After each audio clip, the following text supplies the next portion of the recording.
Bismillahirrahmanirrahim. Assalamu alaikum. In today's lecture, we will learn about call by value and call by reference. In the previous lectures, we learned about the functions, parameter passing to the functions, and scope of the variables. We studied about how to pass variables and how to pass arrays in the functions. And we also studied about the scope of local, global, and static local variables. Now in this lecture we will see what is call by value, what is call by reference, and what is call by pointers, and the difference between call by value, call by reference, and call by pointers. Okay, let's start with call by value. When an argument is passed into a parameter, only a copy of the argument's value is passed. Changes to the parameter do not affect. It's mean कि जब हम function को call करते हुए argument भेजते हैं तो parameter के अंदर जो है वो आर्गुमेंट की सिर्फ वैल्यू कॉपी होती है। अगर हम फंक्शन के अंदर उस पैरामीटर के अंदर ही कोई चेंजिंग्स करते हैं तो वो चेंजिंग्स जो होती हैं वो मेन में नहीं होती है। जिस तरह से हमने फंक्शन को कॉल किया होता है वो चेंजिंग्स वहाँ पे नहीं होती। ठीक है, जैसे हमने जब स्कोप ऑफ द वेरिएबल्स में लोकल वेरिएबल्स को पढ़ा था तो हमने देखा था कि एक्चुअली इसका मतलब है कि ये जब हमने देखे इसको अगर हम चलाएं तो int x is equals to 1। ठीक है, इसका मतलब है कि x एक सबसे पहली स्टेटमेंट चली है और जिसमें x जो है वो किसके इक्वल है, 1 के इक्वल है। ठीक है, एंड यहाँ पे स्टेटमेंट चल रही है सी आउट बिफोर कॉल इज, तो यहाँ पे हम आउटपुट लिख लेते हैं।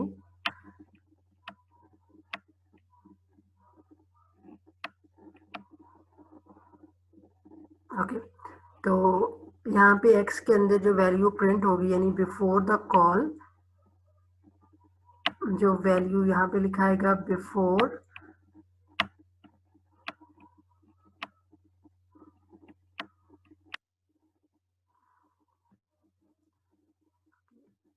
आने के लिए हम इसे ऐसे लिख लेते हैं before the call x is और वैल्यू प्रिंट होगी 1।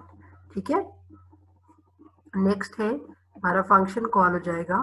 ठीक है, और फंक्शन के अंदर जो है इंक्रीमेंट x का फंक्शन है, इसका मतलब है कि हमारा जो कंट्रोल है वो किधर चला जाएगा, फंक्शन की डेफिनेशन के ऊपर चला जाएगा। यहाँ पे हमने x में क्या वैल्यू भेजी है, 1, तो ये जो है ये इस फंक्शन का अपना लोकल वेरिएबल है। ठीक है, इसका मतलब है कि देखिए ये जो है वो मेन फंक्शन था जिसके अंदर जो x की वैल्यू है वो किसके इक्वल है, 1 के इक्वल है। ठीक है, और सिमिलरली ये जो है यहाँ पे मैं ड्रॉ कर लेती हूँ। ठीक है, ये जो है इंक्रीमेंट फंक्शन है और दिस इज, ये जो हमारा फंक्शन है ये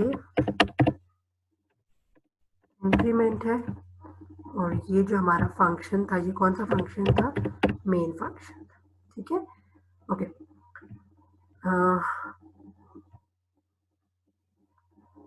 यहाँ पे x का अपना एड्रेस होगा और यहाँ पे ये जो n है ये इसका अपना लोकल वेरिएबल है और इसका कोई अपना एड्रेस होगा जो कौन सी वैल्यू से इनिशियलाइज हुआ है, जो कि x की वैल्यू, तो ये x की वैल्यू किसके इक्वल थी, 1 की इक्वल थी। ठीक है, अब जब हम इसमें इंक्रीमेंट करते हैं n प्लस प्लस तो यहाँ पे इंक्रीमेंट होके जो n की वैल्यू है वो 1 के बजाय क्या हो जाएगी, 2 हो जाएगी। ठीक है, और यहाँ पे c out inside the function is n, can inside the function is n, यानी जो आपके पास प्रिंट होगा वो क्या प्रिंट होगा, ये हमारी आउटपुट थी तो यहाँ पे प्रिंट होगा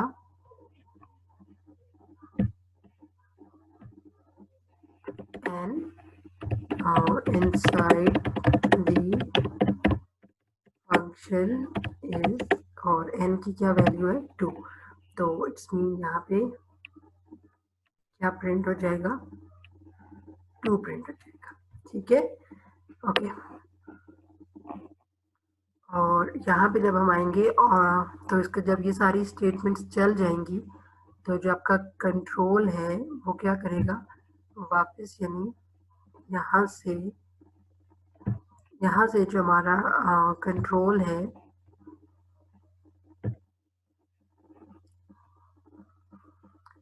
ठीक है, ये यहाँ से वापस किधर आएगा, इसी जगह पे आएगा जहाँ से फंक्शन कॉल हुआ था, यदि रिटर्न करेगा तो इसके बाद इसकी अगली स्टेटमेंट चलेगी आफ्टर द कॉल एक्सेस, तो यहाँ पे ही हम लिख लेते हैं और यहाँ पे प्रिंट होगा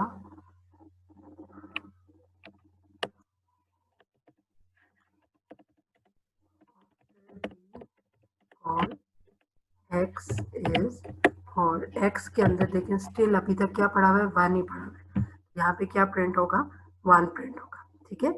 सिमिलरली अगर आप यहाँ पे सी आउट n करने की कोशिश करेंगे तो आपके पास एरर आएगा कि n is not declared in this scope, और यहाँ पे अगर आप सी आउट x करने की कोशिश करेंगे तो आपके पास एरर आएगा x is not declared in this scope, क्योंकि ये इस फंक्शन का अपना वेरिएबल है और ये इस फंक्शन का अपना वेरिएबल है, ठीक है, जैसे कि हमने पहले पढ़ा। और ये आउटपुट आप देख भी सकते हैं, वही आउटपुट है जो हमने यहाँ पे लिखी है। ओके, अब अगर फॉर एग्जांपल हम जो है हम ऐसा करना चाहते हैं कि हम यहाँ से x को पास कराएं, ये फंक्शन उसके अंदर इंक्रीमेंट करे और वो इंक्रीमेंट मेन में भी हो जाए, तो उसके लिए हमें फंक्शन के अंदर वैल्यू पास करने के वे को चेंज करना पड़ेगा, तो वो हम देखते हैं कि वो हम कैसे कर सकते हैं।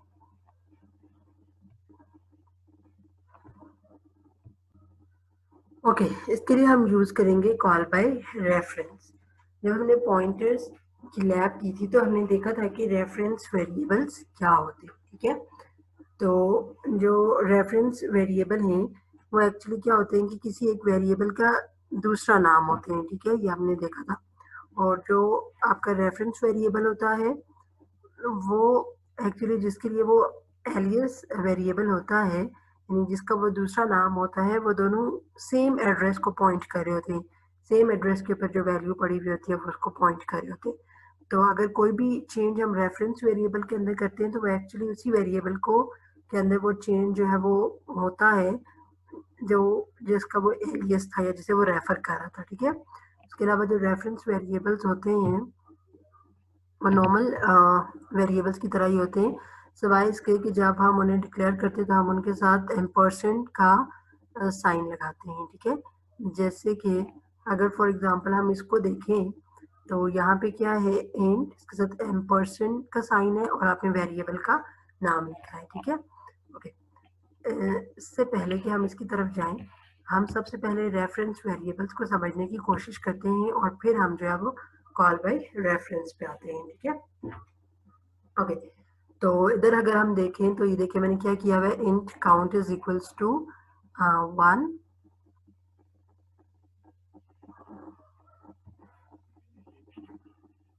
ठीक है, this is count is equals to 1, और उसके बाद ये जो है ये मैंने क्या किया है रेफरेंस वेरिएबल बनाया है, ठीक है, और ये किसके इक्वल है काउंट के इक्वल है। इसका क्या मतलब है कि जो आपका काउंट है, ठीक है, ये फॉर एग्जांपल आपका काउंट है, इसके अंदर हमने जो वैल्यू स्टोर कराई हुई है वो क्या स्टोर कराई हुई है 1, तो इट्स मीन कि काउंट और आर दोनों जो हैं वो इसी के नाम है, ठीक है, इसी जो एड्रेस है। और यहाँ पे हम इसका अगर एड्रेस भी कोई रख लेते हैं, फॉर एग्जांपल मैं कहती हूँ इसका एड्रेस है 0x11, तो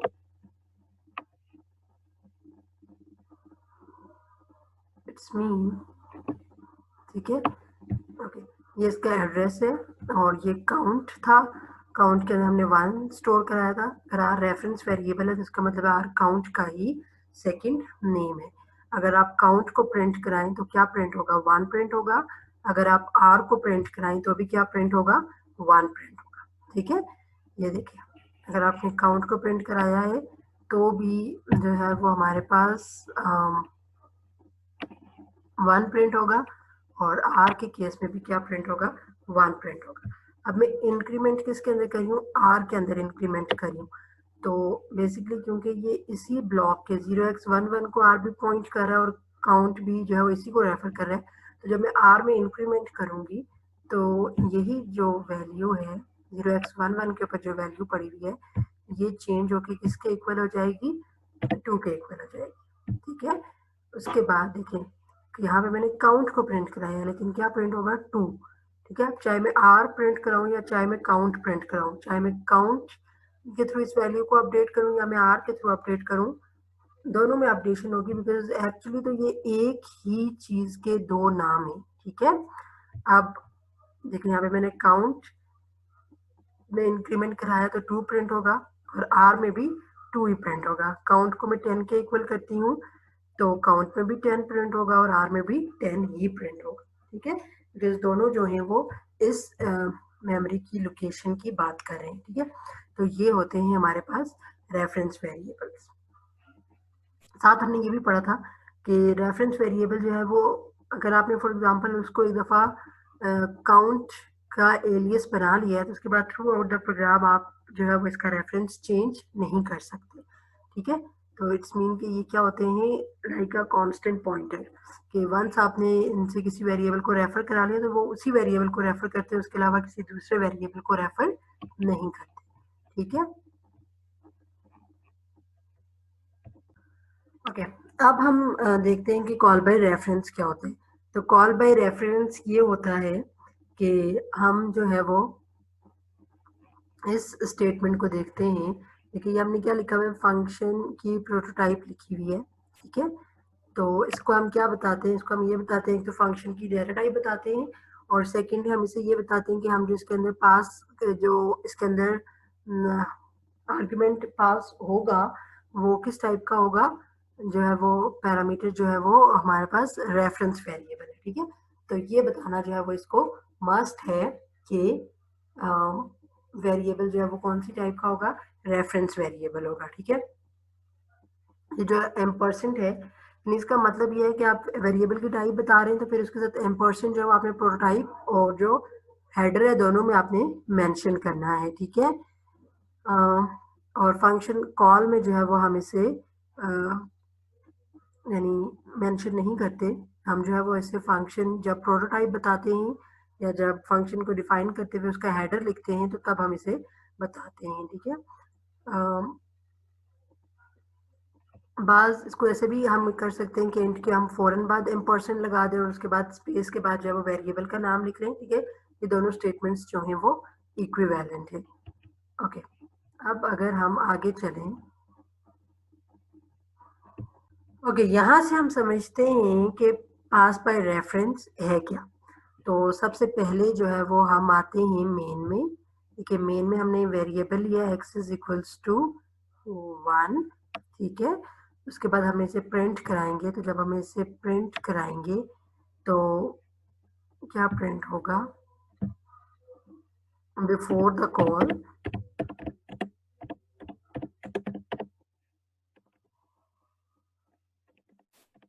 x इज 1। ठीक है, उसके बाद आपका इंक्रीमेंट का फंक्शन कॉल होगा और इंक्रीमेंट का फंक्शन कॉल करते हुए आप क्या भेज रहे हो, 1 भेज रहे हो।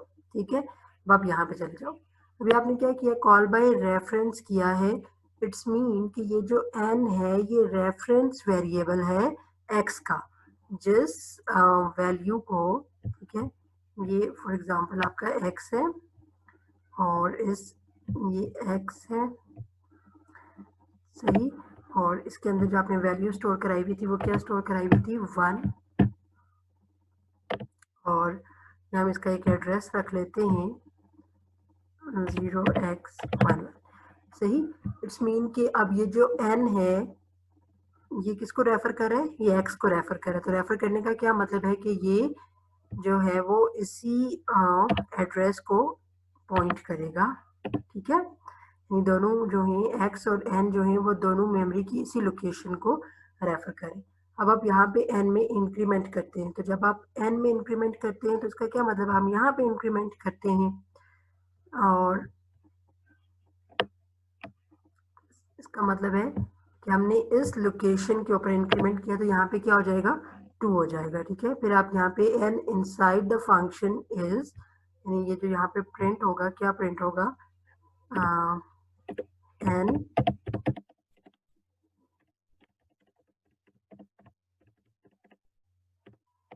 n के अंदर देखिए वैल्यू अपडेट होकर क्या आ गई है, 2। तो क्या प्रिंट हो जाएगा, 2। सारी स्टेटमेंट्स चल गई हैं, हम इसी जगह पे दोबारा से रिटर्न करेंगे और अब जो स्टेटमेंट है वो प्रिंट होगी after the call x is. ठीक है, यहाँ पे लिखेंगे आफ्टर कॉल x इज, तो x के अंदर भी वैल्यू क्या हो गई है, चेंज हो गई है। ठीक है, इसका मतलब है कि अगर हम ये चाहते हैं कि हमारा जो फंक्शन है, जो वैल्यू हम उसके अंदर पास करा रहे हैं, ठीक है, अगर हम चाहते हैं कि वो वैल्यू मेन में भी अपडेट हो जाए और उस लोकल फंक्शन में भी अपडेट हो जाए, तो उसके लिए हम कॉल बाय वैल्यू को यूज नहीं करेंगे, बल्कि हम कॉल बाय रेफरेंस को यूज करेंगे।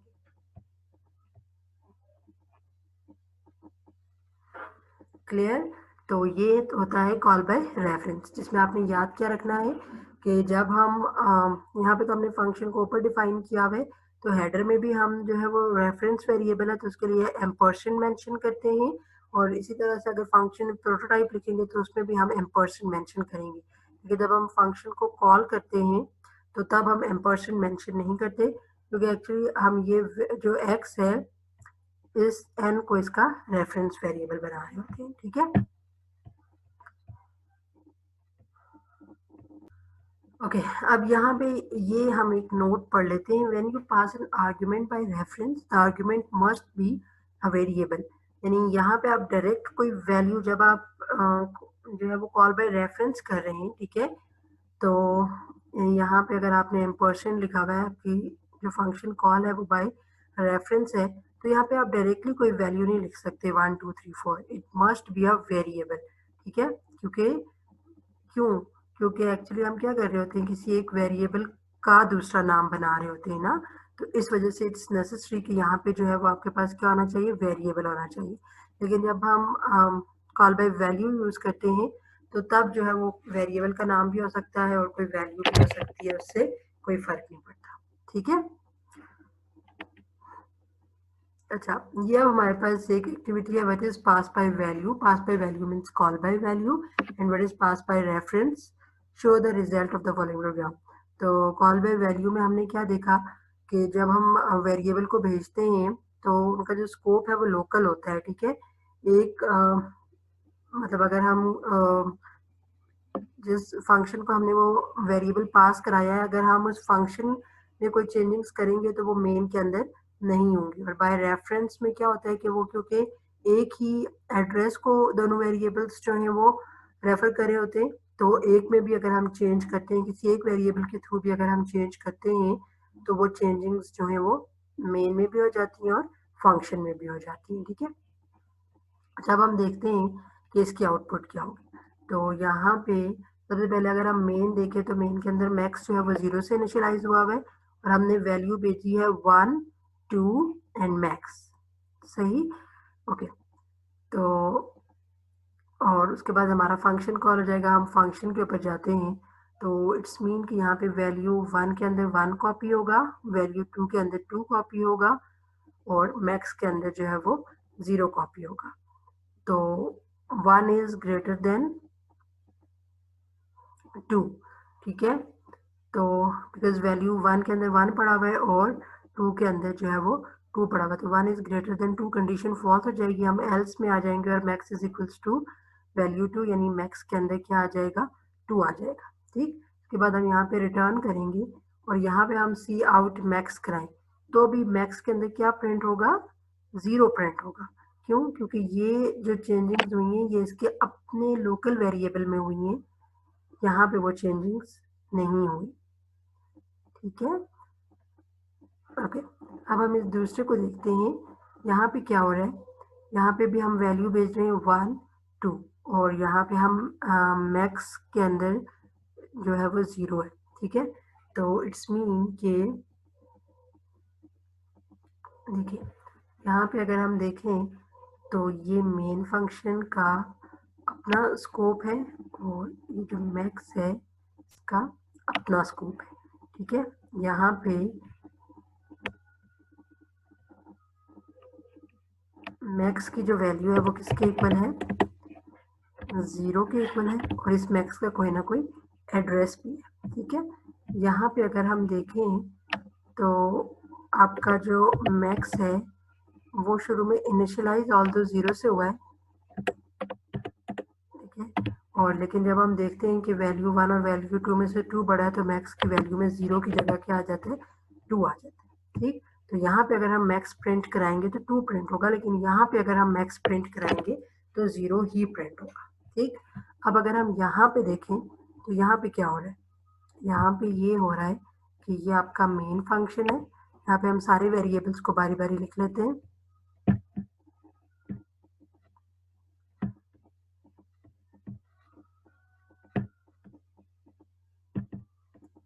ठीक है। तो इट्स मीन के इसके अंदर जो है वो मैक्स है और मैक्स जो है वो किससे इनिशियलाइज हुआ है, 0 से इनिशियलाइज हुआ है, सही। और उसके बाद आपका फंक्शन कॉल हो गया 1 2 और मैक्स, तो आप यहाँ पे जाते हैं। यहाँ पे जब हम जाते हैं तो इसके अपने वेरिएबल्स हैं वैल्यू 1 और वैल्यू 2 और ये जो है वो इसी एड्रेस को पॉइंट कर रहा है, यानी इसी मैक्स को रेफर कर रहा है, ठीक है। इसी के लिए क्या है, रेफरेंस वेरिएबल है। तो यहाँ पे हम देखेंगे वैल्यू 1 ग्रेटर देन वैल्यू 2, तो यहाँ पे मैक्स के अंदर क्या आ जाएगा, 2 आ जाएगा। तो ये जो मैक्स के अंदर 2 आएगा ये यहाँ पे चेंज होगा, ठीक है। क्यों, क्योंकि ये वाला जो मैक्स है ये इसके लिए as a reference variable act कर रहा है, ठीक है। तो इसका मतलब है ये जो 0 था इसकी जगह क्या आ जाएगा, 2 आ जाएगा। तो अगर आप हम मेन में प्रिंट कराएंगे तो क्या वैल्यू प्रिंट होगी, 2 वैल्यू प्रिंट होगी, ठीक है।